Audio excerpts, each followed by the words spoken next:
Welcome back. Okay, so as you can tell, yes, I'm wearing the same outfit. I did all of these videos on the same day. I really want to be able to get this out for you. So this video is about how to share Thrive. So the first thing that I had on there was building rapport. Building rapport is huge. Nobody will listen to you. Nobody cares how much you know until they know how much you care. So first things first, you want to be able to get there a little bit early, set up your stuff so that you're not doing that while people are coming in. So I always show up about half hour before the tasting starts. It gives me a little bit of time to visit and chat with my host and get to know them better, as well as get to find out a little bit about the guests that she's invited, or he's invited. So if I'm doing it in that format, when people start to come in, one of the best things that you can ask them is ask them how they know the host. Create some dialogue and some conversation. Maybe comment on how you like their sweater, or hope that they traveled safely in the snow, or something like that. So you just want to try and connect with them on a, hey, we're both human beings and what we have in common level. So that's kind of where you want to start.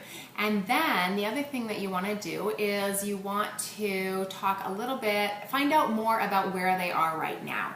So if you are working from a niche group, this is helpful because you will start to be able to use the dialogue that I give you, the scripts that I give you. Once you've used them probably about 6 to 8, maybe 10 times, you've repeated them. And I don't care if you're practicing these in the mirror or to your dog, but once you've used them several times, they'll start to feel natural. It does not, I'm telling you right now, it will not feel natural when you very first start, and that's okay. Because you're learning something new, okay? But it will become natural. The first time you jumped on a bike, I'm sure it was not natural. Now you can just jump on and go, and you can use your own style and have a lot of fun. So we gotta start from something that already works, okay? So that is where you want to start. So I will give you dialogue and scripts that you can use that are proven, that do work, and I will be giving those to you in future training events, especially if you come into my one-on-one training program with me directly, doing one of our 90-day programs. And that's just something that I do for our team only, and that only happens with the consultants that are looking to be fully engaged and build their business. So you can connect with me and shout out, and we'll get that going. So building rapport, you want to start there. One of the other ways that you build rapport is by sharing your story. Show them your human side. So get into maybe, what it was that was upsetting or not going well in your life, or made you think or look for this, or just kind of your experience, or how you realized that it would really be able to help, yada, yada, yada. Like I said, we can get into that later, but a good part of building rapport is telling your story. Then you're going to want to start by letting them know that you are there. You want to share the facts about how this product works and how it can help different people. But one of the reasons why I like saying, hey, I'm going to share some facts with you tonight, is that it doesn't come across salesy. So I like to do that.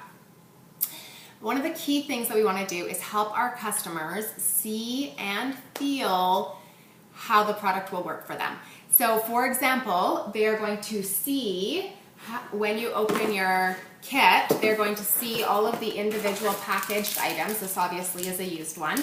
And you're going to walk them through recognizing and pointing out things to them, like, hey, notice how we didn't use very many dishes tonight, or things like that. Or can you just tell me how it would feel for you, Susie, to have an extra 20 minutes in the evening to yourself?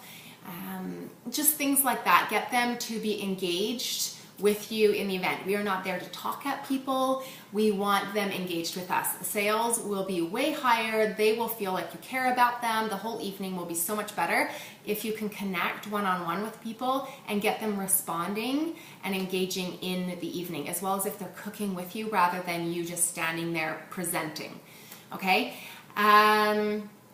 This will also help you to find out what problems they're facing right now. So we're going to want to go through all of that kind of with them, help them recognize how they feel about what they're doing right now, problems they're facing, what will happen if they just continue in that, and then also looking at what they would like to have instead, and using the Thrive presentation to bridge the gap between the two.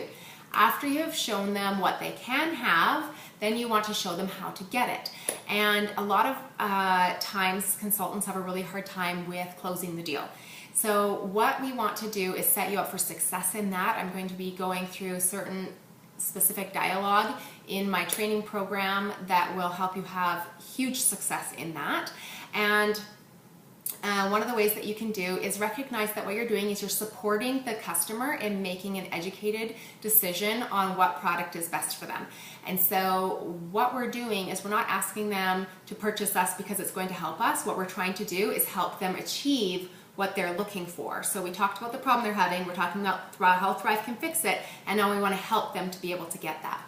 And so we give them their options and say, so you said to me that you have a struggle with whatever it might be, throwing out a lot of food, your kids don't eat their vegetables, whatever it might be, and what you'd say is, well, I can give you a couple of options to choose from.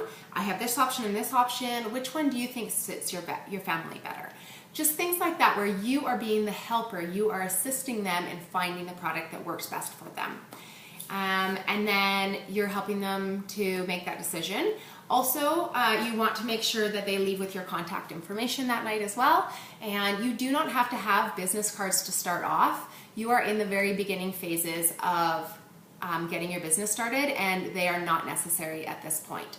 So we can talk a little bit more about that, but you want to make sure that they know how to contact you. So even if you just create maybe like you can print off maybe just a little thank you card with your phone number, or your Thrive gives you a website and it'll have the rest of your contact information on there. So we can talk a little bit more about those options.